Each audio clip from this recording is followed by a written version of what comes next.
I'm back.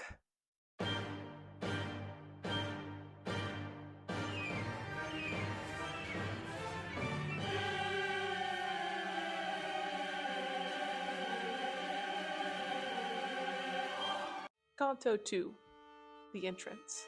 To recap, at this point, Dante has agreed to go on a journey through hell with Virgil. This canto starts off with Dante getting a little bit of imposter syndrome. Poet, take my measure now. Appraise my powers before you trust me to venture through that deep passage where you would be my guide. Virgil explains why he was chosen. Beatrice sent him. So who the fuck is Beatrice? Beatrice is a version of Dante's real-life muse, Beatrice Bice Portinari, daughter of a banker that lived in Florence during the time. Though she and Dante only met twice, their meeting was so impactful that he never really forgot her. Beatrice passed away at age 25, which obviously very heavily impacted Dante, so much so that he, one, included her in the Inferno, iconic, and number two, places her in heaven. Hearing that Beatrice saw that he was lost and sent help empowers Dante to continue his journey, even in the face of his doubt and his fear. As flowers bent and shrunken by night at dawn unfold and straighten their stems to wake, brightened by the sunlight, so I grew strong again. He wanted to, he would. Canto 3, For Hell. So after Dante gets over his fear and hears that Beatrice is rooting for him from heaven, they approach the gates of hell. This is where we get one of the most iconic lines in Dante's Inferno, and it appears in the message above the gates of hell. Through me you enter into the city of woes. Through me you enter into eternal pain. Through me you enter the population of loss. Justice moved my high maker in power divine, wisdom supreme, love primal.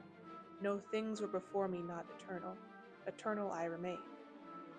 Abandon all hope, you who enter here. So after reading all of this, Dante asks Virgil what it means. And Virgil explains that all of the souls who reside in hell are ones who have lost the good of intellect. By the good of intellect, we're talking about the Christian view of intellect, which always defers to God's reasoning in the end. Everybody in hell are those who have lost the Christian God. Now, before Dante and Virgil get to hell, there are some souls crying and screaming outside of the gate. According to Virgil, these are the neutrals. Alright, so who are the neutrals? The chronically mid, the people who never took a stand, the people who never took a side in anything. Really important line that Virgil says is, mercy and justice disdain them. And mercy, the word mercy is symbolic of heaven, and justice, that is divine justice, is symbolic of hell. These people are so miserable because they neither belong to heaven or hell. And the crazy part is, Dante sees some people he knows. He calls out one of them specifically. I beheld the shade of him who made the great refusal. So who was the great refuser?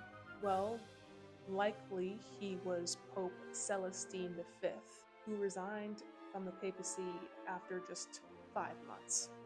Now, this was really fucking annoying to Dante and pretty much everyone in Catholicism because it took over 2 years for them to select him as pope. So why did it take over 2 years to choose a pope? Well, one major reason is because there was no conclave, because it wasn't a thing yet.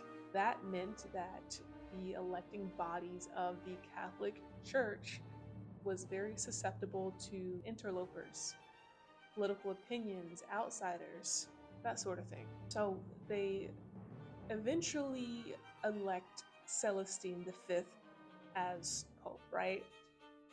The guy almost immediately falls under the influence of Neapolitan aristocracy, and this causes a ton of political issues. At the end, Celestine V becomes just one of 3 popes in the history of Catholicism to resign. What is the silver lining of all this?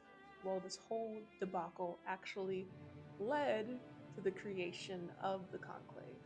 Everyone say, "Thank you, Pope Celestine V," but I digress. So after Dante and Virgil pass through the horde of the neutrals, they approach the river Acheron.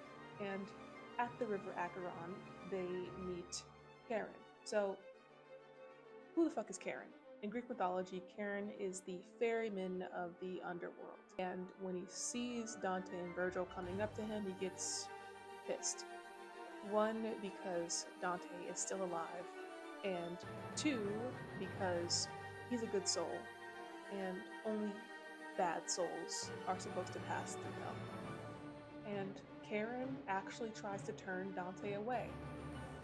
Fortunately, Virgil stands on business.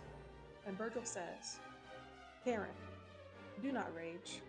Thus it is willed where everything may be, simply if it is willed. Therefore oblige and ask no more."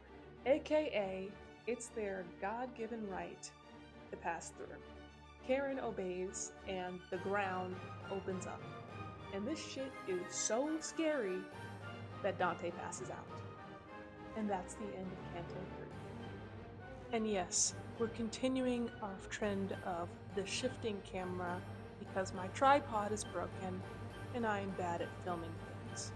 If you liked this video, please leave a like. If you would like to follow along on my journey to read Dante's Inferno, consider subscribing. Thank you for coming to my presentation. Bye!